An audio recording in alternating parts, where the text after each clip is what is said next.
Where do you find the light? It's not easy. Yeah, you just asked me that at the point where I'm going through it.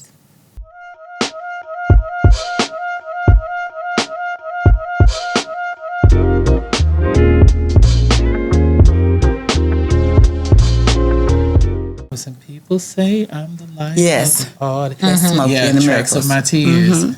Yes, that song, Yeah. it sounds like it was written in trauma, but it offers me so much peace whenever I sing. It's one of my favorite songs too. Have you ever been in a situation and then every song that comes on, it's like they're talking about your situation. Constant reminder. Absolutely. I know. Absolutely. I know. Sometimes I'm like, what is going on? Yeah. That is I'm like, definitely. how did you know? How does the universe know that I'm like I'm in trouble? Yeah. Okay, yes, indeed. Yeah, that's happened to me several times. Yeah, it does happen. Well, hi, everybody. Bonjour. Bonjour. Bonsoir. I am Yaya Dawn. And I am J.R. Knight, and we are the A Podcast. Thank you all so much for tuning in. We are excited about our guest, which you've already heard her exquisite voice. So yeah, go ahead and introduce our guest, Yaya. So today we have the amazing, the outstanding, the beautiful, both inside and out, the loving Miss Helen Zimba. You're about to make me cry. All those things. Already? Amazing and all And that. beautiful. Oh, thank you. Yes, Thank you. lovely, Yes. charming, Thank you. eloquent. Thank you. And I'm not just saying that because you're my sister girl. Okay.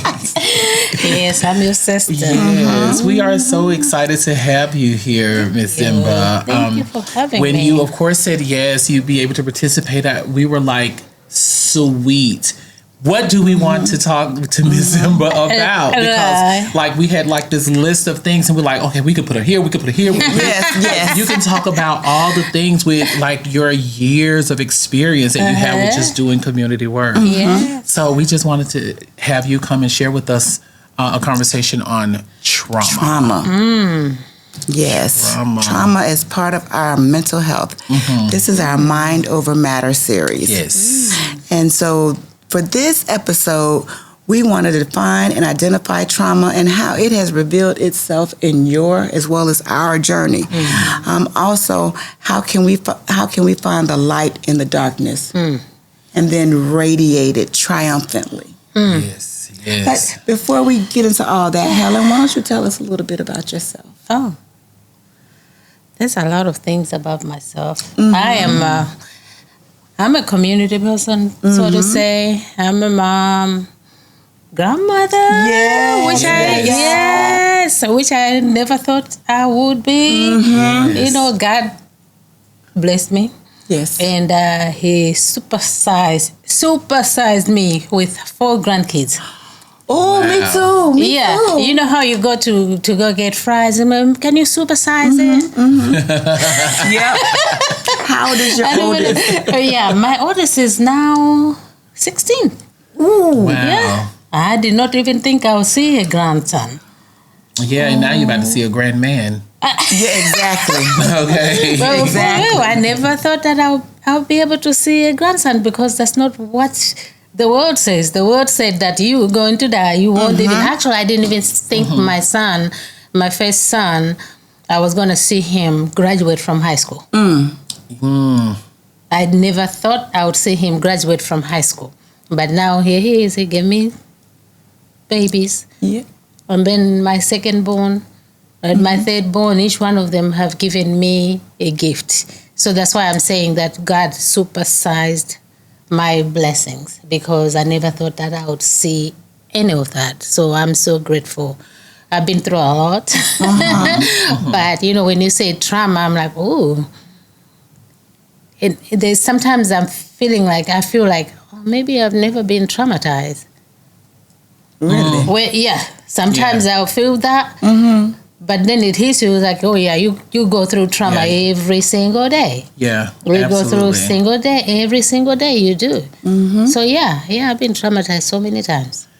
Oh, and look at you. You are still here. Yeah. And you are still thriving. Oh, yes. Yes, indeed. Yes. You know, even hearing you say, Ms. Zimba, that like you were feeling like or thinking like, you know, just a blessing in having like kids and the kids growing up to have kids of their own. Right. Sounds like it was coming from a trauma-informed position itself.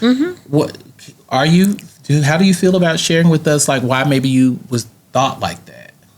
That I wouldn't? Yeah.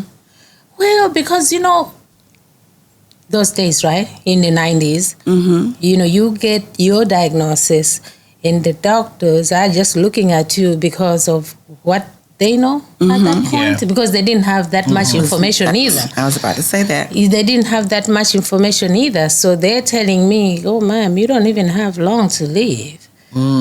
Yeah. You know, maybe you can't even, this baby, you won't even be able to raise this baby. Or this baby won't even know you. So that was trauma. Yeah. You know, to me, that was trauma. It was trauma from even the doctors, the way they were treating. Yes. Because they were scared too. Yeah, absolutely. You know, they were scared too. You know what? Yeah. Up until you just said that, I didn't even think, I never thought about it that way. But you're absolutely right. They had to be very afraid, dealing with something that had never been, dealing with a virus that had never, that was so devastating and impacting so many people. Yeah. We were here today, and then gone tomorrow. Yeah. You know, so. Let's face it, those days people were dying left and right. Yes, they were. You know, so there was no hope. You know, I remember doing this work.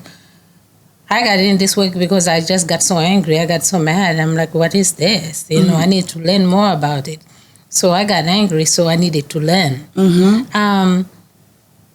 There was no hope because every single person that you saw, you didn't know if you're gonna see them. Especially at the weekend. The weekend was the worst for me because I'll have a list of my clients Friday.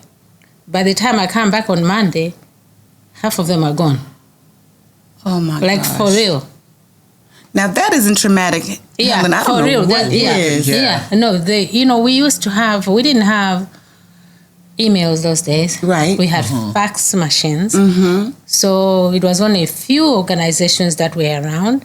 So we all shared information. So we'll get a fax to say we actually called it a dead list.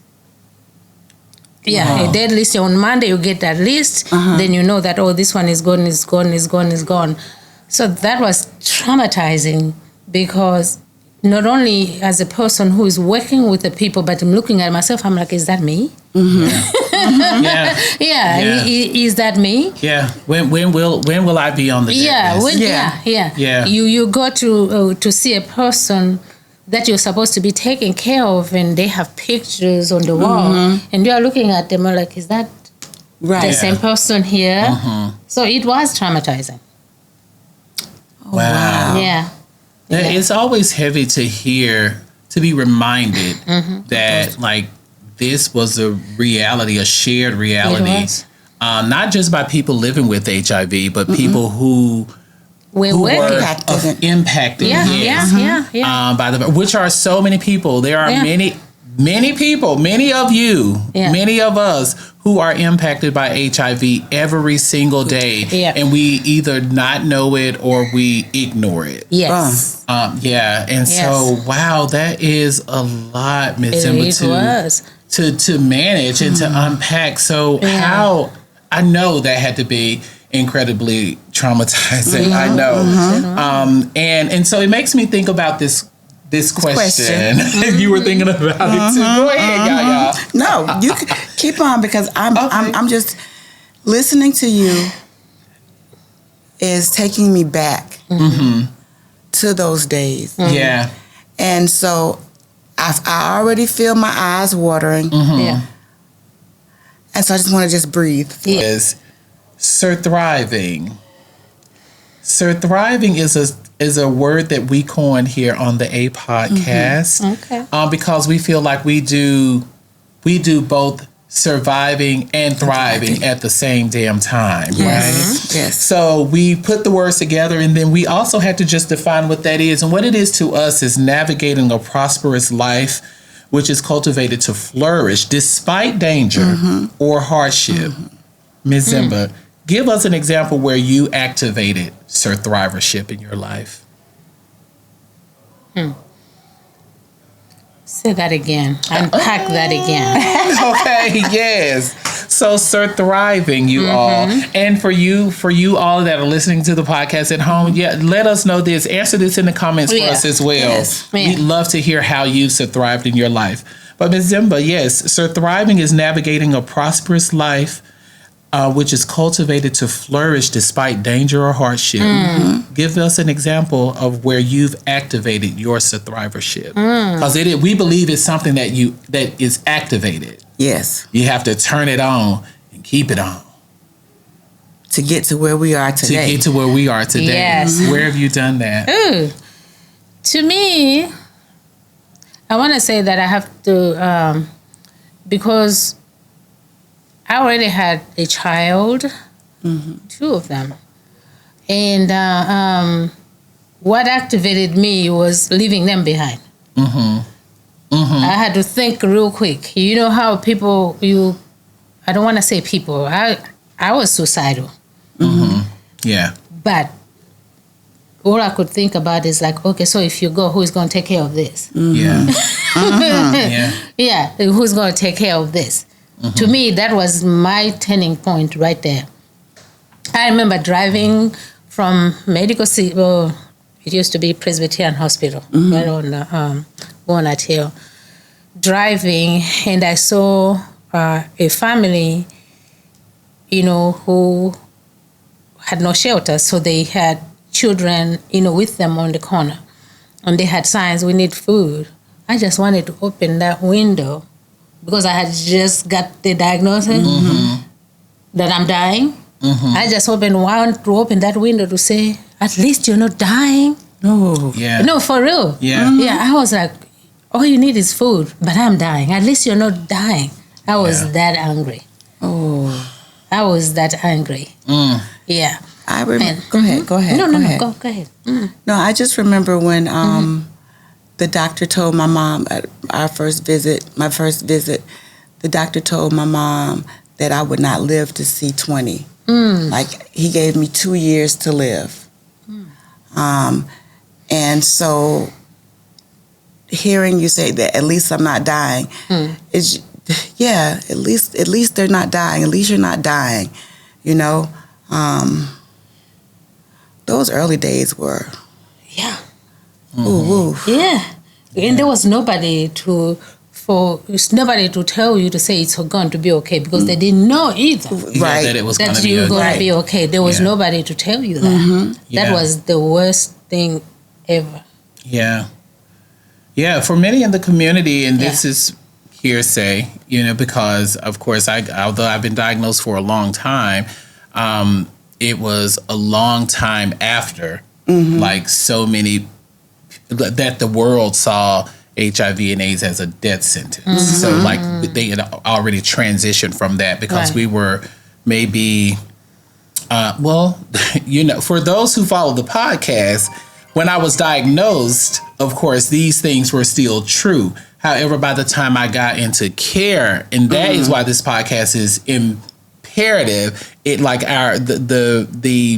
where we want you all to move for those who are living with HIV or those who have an unknown status to get tested. And if you are test negative, then you exercise opportunities to continue to live a negative life. And those who are positive, you engage in care. But for me, I will say that I'd gone over a decade without engaging in care. But by the time that I did engage in care, there was a single dose regimen, just around the corner, for me, like a year out. And so I only had to, especially in my community, LGBTQ plus community, I did get to hear those stories because with me coming out in 1995, I heard the stories and I saw like a lot of my counterparts, peers pass away. I took care of a lot of them, many of which I didn't know were living with HIV, but I knew that they needed to be loved, and so I was there for them. It was trauma has affected us in so many ways. It shows up in so many ways outside of this diagnosis. Because aging, on top of that, is like I'm getting because I prayed to get old, right? No, we're not getting old. I prayed to be seasoned. Yes, I prayed for seasoning. There you go. Okay, but now I'm just like I'm spicy. Right. But it's like, wait a minute, my body aching. My vision's changed. My this, my that. Oh yeah. And it's like these are things that. Like to your point, Ms. Zimba, and we've shared with this in past episodes, is that like we may not have even thought that we would have to contend with these type of things happening in our life because we wouldn't be granted this life to experience those things. You imagine things that we had put on hold because we didn't know. Yeah. We put on hold, probably going to school, finishing something. I would have been a doctor by now. Now I'm like, I need to go back. Yeah, you had to put that off. You had to put off all that buying a house. You had to put all that off. Yeah. Because we didn't have any hope. Yeah, but now, thriving is also another thing. Now we got aches and pains and when you're getting up, it's almost like you're singing a song. You start from the arms, the knees. By the time you get up, you have a whole song. Indeed, Helen, you are so right. Yeah, there was a time I remember I could just jump out of bed and just wake up and just jump and go. Well, but now it's like it's a process. You gotta go left, right before you get in the middle to make sure you don't hit anything on the ground. Absolutely. And now living longer, we got all kinds of stuff going on. Oh yeah. There's a lot of comorbidities that we have to go through. Yeah. And now we are at this age, people don't even talk to you like you are active. Right. Yes. Absolutely. They don't talk to you like you're active. And I can talk about other people out there that are in the same situation, but we don't give them the information that they need because the society thinks, oh gosh, you are old, you don't need this information. Yeah. A lot of people. Are we talking about sex? I didn't want to say the word. Ms. Zimba didn't want to say it, but we talking about sex. Yes. Oh, I just didn't want to say the word. I'm surprised y'all didn't say we talking about sex. Well, for those who tune in. But so you know what I hear from a lot of the ladies that come in to get tested at Abounding Prosperity, those who are seasoned, they will tell me that their doctors don't even ask them. Yeah. You tell them the closest they'll get is when was your last menstrual cycle. Yeah. They don't ask you about how many partners you've had. Yeah. What protection you do. You don't do that. Exactly. And so when someone does present with what clearly is an STI, because of their seasoning, the doctors don't even put two and two together. Yeah. So that's the conversation I've had with a few of the ladies that have come here. Yeah. Same here. Yeah. Wow, that's interesting in a couple of ways because I'm so transparent with my doctor. So because there are things that I actually do feel like my provider just does not ask me, but because I sometimes am a great self advocate. Okay. Because the thing about great advocates a lot of times is they can advocate for other people. But they don't advocate as well for themselves. But sometimes I'm good advocating for myself. And I recognize that my provider is just not asking the right questions. But I know the answers and I know the right questions too. So, I just go ahead and divulge that information. So I would say to those of you who are listening to us is that when you know that your provider ain't asking you the right questions and you got the answer, just go and give it to them so they can help you live your best life. So thrive out here in these streets. Hello. Those are great teachable moments. Yes. Yeah. Great teachable moments. But when you're on the other side, we look at the doctors as the authority to you. Oh, yeah. So whatever they say, if they say this is not going to go away, you believe it. They hire even help. though he's gonna go away. So I know it takes a lot, because a lot of people, like I've heard, my clients say that, oh, I had all these things I needed to ask the doctor, but before I could say it, they were gone. You know? Yeah. But people don't know that they can say, no, wait a minute, Right? I didn't finish, Right. Absolutely. But it takes courage, and it takes that. To be comfortable to say, hey, I need to let you know what's going on with me. Yeah. As an advocate, I know that people tell us things that they don't tell their doctors. Always. Yeah, absolutely. Always. I know they'll come there like, oh, you know what? This is what's going on. I'm not even taking my medicine. It's because it can't even go through here because the pill is so big. Yeah. Did you tell the doctor no? Because they're just going to think that I don't want to do the things that they're asking me to do. Yeah. Because what we're talking about here is medical mistrust. Yes. That's it. Which is something that we, and by we, I mean people of color, I mean Black people, I mean women, experience all the time in the health systems. And so, when you're asking people to just like advocate, be forthcoming, share with your provider, we're also asking them to like trust in, we're in a space where historically, there is medical mistrust, which also leads to trauma. Yes. They've been hurt with the, because we've been hurt. Providers. We've been hurt. Yes. Yeah, we've been hurt. We've been. Let's not ignore that. It took me a long time to trust the doctors myself. Because all these things that they were telling me, and if I said something like, "Oh no, you don't know," because on here they're looking at looking in their book because that's what they say. So to me, I'm like, "Oh yeah, they went to school, they know what they're doing." So they know it. So we've been hurt by medical mistrust is a real thing. Yes, it is. That doctor who they call the father of gynecology, Sims. I think his name is J. Edgar Sims or something like that. They call him the father of gynecology. This man purchased Black female slaves solely to experiment on them. So many gynecological procedures were done. And he's credited for it, but he would do this stuff without anesthesia, just all kinds of horrible things. So medical mistrust and distrust is a real thing in our community. It is. For good reason. It is. Okay. Absolutely. Oh, my goodness. So that was dark, right? Very. That was dark. It took me all the way back. It does. And it's like a whole story. It is. Like I would like to talk about my birthing, my birthing trauma one day. We'll be here all day. Oh my baby. Yeah, it does. It does take you back.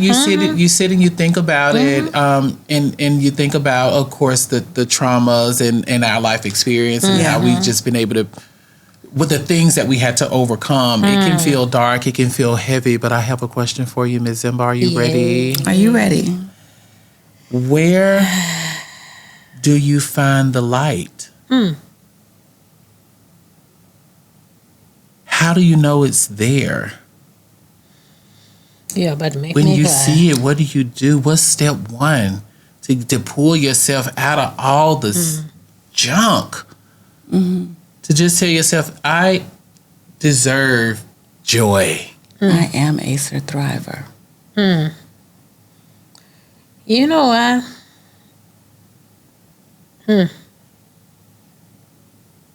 It's not easy. Yeah, you just asked me that at the point where I'm going through it. I think being on the other side of being a provider, to being the one who needs to be provided for, Yeah. it's not been easy. But where I find the light is when somebody said, "Hey, I got you," And we with got you. with all their heart. Yeah. Yeah. And we got you. You know what I mean? I got you. Yeah, I wasn't ready for that question. You should always be ready for it. I know, right? Right. Yeah, yeah. Right. But yeah, that, Because you deserve it. You deserve the light. You deserve because the joy. like, yeah, it's like who takes care of the caretakers? We don't think about that.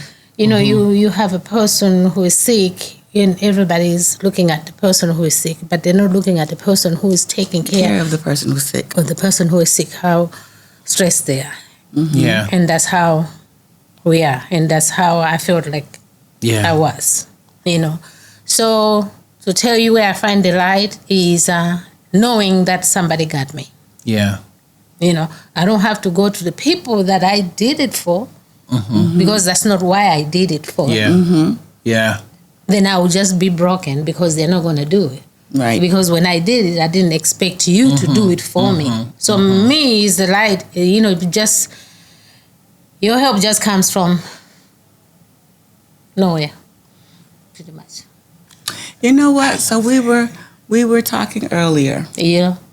and yeah, and when it comes to support, and you are my sister. Yeah. You are my sister, and it's so important that we have a support system, because first of all, I don't believe that we were meant to walk this path alone. We were not meant to go on this journey alone. You know, and so what I was saying earlier, what I was trying to say is that we're here for each other. That's our purpose, right? No matter what. I believe that we are a sisterhood Yeah. that is going to always show up no matter what. We may not like some of the things that are done. We may not like some of our sisters. Right. But when the chips are down, or, you know, we always show up. Yeah. Yeah. We're going to at least I know I am. And I think that, you know, things happen to us so that we can see who is really Yeah. in your corner and who is not. Yeah. And we can't blame those who are not in your corner because they were never there anyway. Anyway. Yeah. And they don't know how to be there. Yeah, they were not there anyway, but it just happens that you see it when you need it. Yeah. You cannot force somebody to be by you. Right. So yeah, my light is knowing that somebody got me when I needed them. Yeah. Wow. Without even asking too much, because it's not easy. It's not easy. Yeah. Oh, Yeah. I completely agree. Yeah. Asking people for anything. Oh, baby. No. That's not what we do. Okay. That's why we, you know, some of us go into isolation. You just say, I'm just gonna, Yeah. you know. Yeah. I'm definitely guilty of like, why people don't know? They should know. Right. Like, Right? look at me. I'm around. I'm in these streets. Y'all see what y'all see when I'm full. Exactly. So you should notice when I'm empty. Exactly. Yeah, you know, you sit down. Like I can sit down in here and tell you, sis, I haven't eaten in 2 days. All I have had is juice. And then you tell me, let me know if you need anything. I'm going to look at you like, I'm going to go find you something to eat. Okay. but that's when I know that you're a sister, you're Yes. paying attention. Yes. But if you turn around and say, let me know if you need anything, I just told you. Yeah. Yeah. Yeah. But I think some people want to hear you say, could you please? And we're Yeah. not meant for that. Right. Yeah. We're not supposed to be doing that. And there's a lot of... And I often feels like we're always screaming, and not just us, but you as well are just like screaming to the world about what we need, what our needs are. Yeah. And then when the needs aren't met, or if someone has the audacity to come and ask you, do you need anything? We are literally responding, whether we say it or not, you're not listening. Yeah. You haven't been listening. Yeah. Because I've been saying it. Yeah. Whether I've been saying it blatantly Right. or without words. Yeah. I've been saying it. Yeah. Yeah. And it's been loud and clear. Yeah. Okay. Yeah. That's how people go into isolation because of things like that. And you can't blame the other people that, that they're doing it to you. Like you said, so that sometimes people don't know how to. That's why relationships are important, because if you know about me, they now know about you before that thing happens. Yeah. Yes. We don't have to. Well, let me say that you can have a phone, right? 600 contacts in there. Yeah. But then when you need a ride, okay. it's like, which one? Okay. Which one will come pick me up? Yes. Yeah. You're like, really all doing those- mental gymnastics. All those 600 people. Indeed. There's friends for let's go eat. There's friends, let's go, Yeah. Have shopping, friends. But, so, you got 600 people, but there's only one person you can call to say, come get me. Yeah. Then they'll come. Absolutely. I've always joked about that. Yeah. A lot in community. It's like you have your friends you can go to the club with. I mean, if you have 500 contacts, you could call 400 if you want to go to the club. Right. If you say you ain't got no money, they're gonna pay your way to get into the club, to get to the pageant, to get to the concerts, like all the things.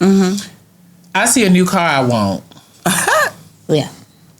Friends, let me call some of my friends and see if they'll help me pitch in for me to get this car, or to get my lights turned on at my new place, or to get this sofa that I dreamed of. Nobody. They find no value in that. But I pay your way in the club and buy you drinks. Yeah. Priorities. Yeah, It's priorities. crazy. Yes. Yeah. So, Ms. Zimba, I took a note here. I Googled you. Cool. Okay. And what I found out is that you have a history of work being an HIV service manager. Where you were because we never. So here's the thing. Whatever you do in this field, even if you stopped doing it 40 years ago, you still be doing it. It's like a deacon. Okay. It's a part of you. It's a part of you. So I will not use past tense here. Right. So you have or are transforming lives, health, and well-being. So you have this history of doing this for Black women. Yes. All women. All women. All women. Okay. And girls. Yes. That's a tall order. In a way, you've been out here saving the world. Question. Question. What it gets you? This is a question also that we like to ask each of our guests. Yes. What it gets you? Since you are a change agent out here saving the world, imagine having $1 trillion. That's a lot of money. You have to use this $1 trillion to influence world change. Ms. Zimba, what would it get you? $1 trillion to influence world change. What it gets you? It will get me. I'll probably have a whole lot of people happy. Maybe put them in a happy place. Because that $1 trillion, individuals, I'll have individuals tell me exactly what will get them where they need to be. Because if a woman says, I have 5 kids and everybody's everywhere, I just wish all of us could just be together, then I'll take a little bit of that and make sure they're okay over there. You're not going to save the world, but some of it, because that will make me happy too. You know? Yes. If it's food, then we'll have it. We'll just have a world that is non-judgmental. You know, for one thing, nobody is going to be asking questions. So it will just be a safe place where nobody is judging anybody, and we are just living freely, individuals. Yaya has had an emergency and she's been pulled away from us. We will be keeping her deeply in our prayer as well. Whatever and it is. we would love for you all to do that as well. So I don't want to belabor the conversation, but I do want to say how happy I am that you were able to join us for this conversation about trauma for our Mind Over Matter series, Ms. Zimba. What are some final words that you'd like to leave for individuals who are experiencing trauma or maybe even overcome trauma? Yeah, there's help out there. You know, trauma is going to be there, but there is help. You just find that one person to speak to, find that one thing to lean to, whether it's, you know, we're talking earlier about music, whether it's music, but trauma comes in all kinds of ways. And we know that people have been traumatized